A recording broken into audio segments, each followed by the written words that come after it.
Assalamualaikum warahmatullahi wabarakatuh. Saya Habibullah Gendra Saputra dengan NIM 230181139 dari kelas B. Di sini saya akan mempresentasikan hasil makalah yang telah saya buat soal VPN. Untuk pendahuluan, di sini di era digital sekarang, keamanan jaringan menjadi hal yang sangat penting. Salah satu teknologi yang sering digunakan untuk menjaga keamanan dan privasi saat menggunakan internet adalah VPN atau Virtual Private Network. VPN memungkinkan penggunanya terhubung ke jaringan lain secara aman melalui internet, serta mengenkripsi data agar tidak dapat diakses pihak yang tidak berwenang.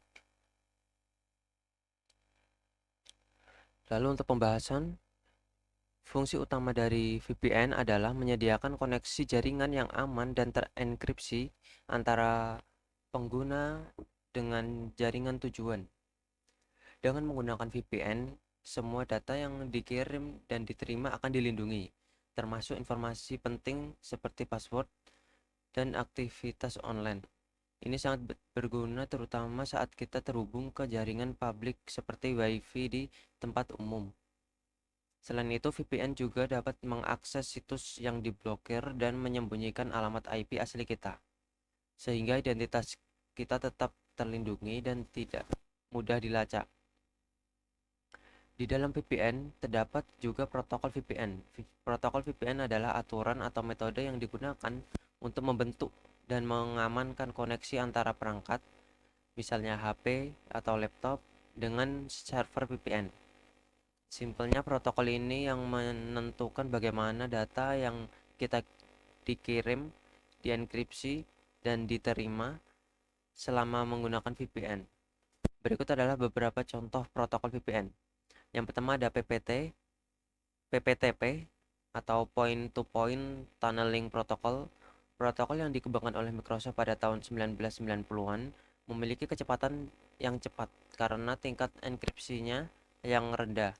Namun dari segi keamanan masih rendah dan menjadikan protokol ini salah satu protokol VPN paling tidak aman. Yang kedua, L2TP, Layer 2 Tunneling Protocol plus IPsec. Protokol yang dibuat oleh kolaborasi antara Cisco dan Microsoft memiliki kecepatan yang lebih lambat dibanding protokol lainnya. L2TP sendiri tidak menyediakan enkripsi, sehingga protokol ini selalu dipasangkan dengan IPsec untuk mengenkripsi dan mengamankan data. Yang ketiga, OpenVPN. Protokol yang dikembangkan oleh komunitas open source memiliki keamanan yang sangat tinggi dan enkripsi yang sangat kuat. Menggunakan protokol SSL atau TLS dan mendukung enkripsi AES256-bit. Protokol ini dapat berjalan di banyak port manapun menggunakan protokol UDP dan TCP. Lalu yang terakhir ada Telnet. Protokol ini berbasis teks yang memungkinkan pengguna melakukan akses jarak jauh ke komputer lain. Protokol ini memiliki kecepatan yang cepat namun tingkat keamanannya yang sangat rendah dan tidak memiliki enkripsi. Jadi, protokol VPN yang menggunakan enkripsi tingkat tinggi adalah OpenVPN.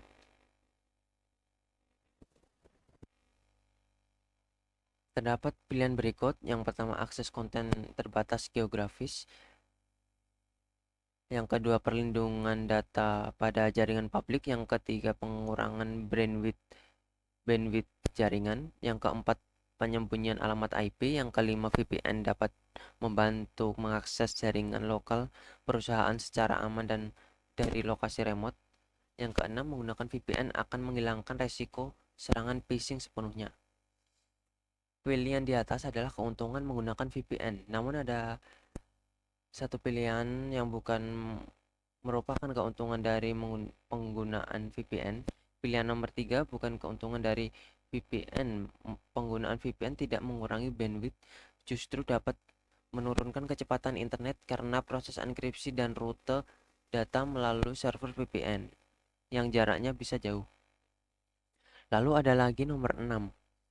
Nomor 6 juga bukan keuntungan dari VPN. VPN tidak mencegah phishing karena phishing menyerang lewat situs atau email penipuan atau bukan melalui jaringan. Seperti yang sudah dijelaskan di awal, bahwa VPN bekerja untuk melindungi privasi di Wi-Fi publik. Bagaimana cara VPN melindungi data kita? Berikut adalah cara kerjanya. Yang pertama, VPN membuat jalur terenkripsi antara perangkat pengguna dan server VPN. Lalu data yang dikirim dan diterima dienkripsi, sehingga jika ada yang mencoba melakukan penyadapan, mereka hanya melihat kode acak yang tidak bisa dibaca. Alamat IP asli pengguna disembunyikan sehingga tidak mudah dilacak dan lokasi pengguna pun tidak diketahui. Setiap protokol pasti memiliki kelebihan dan kekurangannya masing-masing. Lalu, apa yang membedakan protokol satu dengan yang lain? Terutama pada protokol OpenVPN dan PPTP yang sering digunakan. Berikut adalah perbedaan antara protokol OpenVPN dan PPTP dalam hal keamanan dan performa. Dalam keamanan, OpenVPN lebih diunggulkan dalam hal ini karena memiliki tingkat keamanan yang sangat tinggi dan menggunakan enkripsi modern. Sedangkan PPTP memiliki keamanan yang lemah karena masih menggunakan metode lama yang sudah banyak ditemukan celahnya. Untuk dari segi performa PPTP umumnya lebih cepat karena proses enkripsinya ringan. Namun, hal ini datang dengan resiko keamanan yang tinggi. Sebaliknya, OpenVPN sedikit lebih lambat karena menggunakan enkripsi yang lebih kuat, tetapi memberikan koneksi yang lebih stabil dan aman untuk jangka panjang. Berikut juga ada langkah-langkah dalam mengimplementasikan VPN ke jaringan perusahaan. Yang pertama, menentukan kebutuhan dan tujuan VPN. Yang kedua, memilih protokol VPN yang sesuai. Yang ketiga, mengatur server VPN. Yang keempat, melakukan konfigurasi firewall dan router. Yang kelima, membuat akun dan sertifikat pengguna. Yang keenam, menginstal klien VPN dan di perangkat pengguna. Yang ketujuh, mengatur kebijakan keamanan dan akses. Yang kedelapan, melakukan uji coba dan pemeliharaan rutin. Untuk penutup, VPN menjadi salah satu cara penting untuk menjaga keamanan dan privasi data, apalagi di zaman digital seperti sekarang. Dengan mengenkripsi data dan menyembunyikan alamat IP, VPN bisa membantu melindungi kita, terutama saat menggunakan Wi-Fi publik.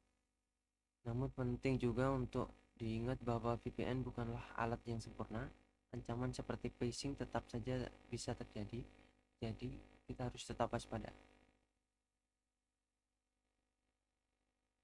Sekian dari presentasi saya. Assalamualaikum warahmatullahi wabarakatuh.